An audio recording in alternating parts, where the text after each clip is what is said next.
క్షేమమునిచ్చే దేవునికి మహిమ కలుగునుగాక. ప్రియ స్నేహితులందరికీ దివ్య వాక్యోదయం. ఈనాటి పాఠ్యభాగము ఎఫెసీ 4:13. పరిశుద్ధులు సంపూర్ణులగునట్లు క్రీస్తు శరీరము క్షేమాభివృద్ధి చెందుటకును పరిచర్య ధర్మము జరిగించుటకును ఆయన కొందరిని అపోస్తలులుగాను, కొందరిని ప్రవక్తలుగాను, కొందరిని సువార్తికులుగాను, కొందరిని కాపరులుగాను, ఉపదేశకులుగాను నియమించెను. పరిశుద్ధులు సంపూర్ణులవడానికి సంఘం ఉంది. ఈ ఉద్దేశము కొరకు దేవుడు అపోస్తలులను, ప్రవక్తలను, సువార్తికులను, కాపరులను, ఉపదేశకులను లేపారు.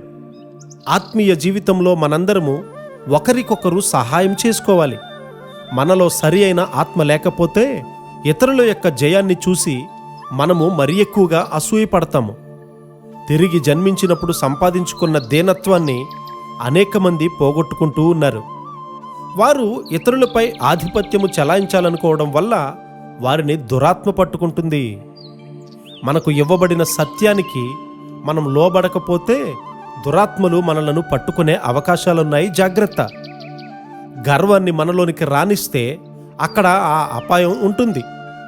దురాత్మలు వింతైన కార్యాలు చేయాలని మనలను నడిపిస్తాయి. కొన్నిసార్లు స్వస్థపరచడంలో మనం చాలా విజయాన్ని సాధించవచ్చు. మనం ముందుకు సాగుతూ ఉండగా మన యొక్క మనోభావాల ప్రకారము చపలచిత్తంగా వారిని నడిపించే అపాయం కూడా ఉంది. దేవుడు మనకు వరములను అనుగ్రహించినప్పుడు మనము చాలా జాగ్రత్తగా ఉండాలి. ఇతరులలో తప్పులు ఉండవచ్చు, కానీ మనము వాటిని పెద్దవిగా చేసి వాటిని గురించి మాట్లాడకూడదు. అలా చేస్తే దురాత్మలు మనలను స్వాధీనపరుచుకుంటాయి. దీనముగా ఉండి యథార్థముగా క్రీస్తు వారిని వెంబడించడమే మన విధి. ఇతరులను తప్పుగా విమర్శించు ఆత్మ మనలోకి ఎప్పుడూ కూడా రానియకూడదు. ఒక నాయకుని గూర్చి ఎన్నడూ కూడా మనం వెనుకగా మాట్లాడకూడదు. నీవు ఆత్మలో ఎదిగి దేవుని వాక్యము నీ జీవితంలోనికి వస్తూ ఉన్నట్లయితే ఇతరులకు నీవు క్షేమాభివృద్ధిని కలుగజేస్తావు. నీ కుటుంబంలో ఉన్నవారు నిన్ను కళ్లకు కట్టినట్లుగా చూడకపోవచ్చు, కానీ నీలోని పరిశుద్ధాత్మను చూసినప్పుడు వారు నీ మాట వింటారు.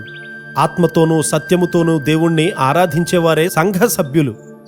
ప్రతిదినము అనుకూలమైన ఆత్మీయ ప్రయత్నం ఉండాలి. నీవు ఆయనకు విధేయత చూపించడంలోని తీవ్రత సంఘానికి క్షేమాభివృద్ధి కలిగించడానికి నిన్ను అర్హునిగా మారుస్తుంది.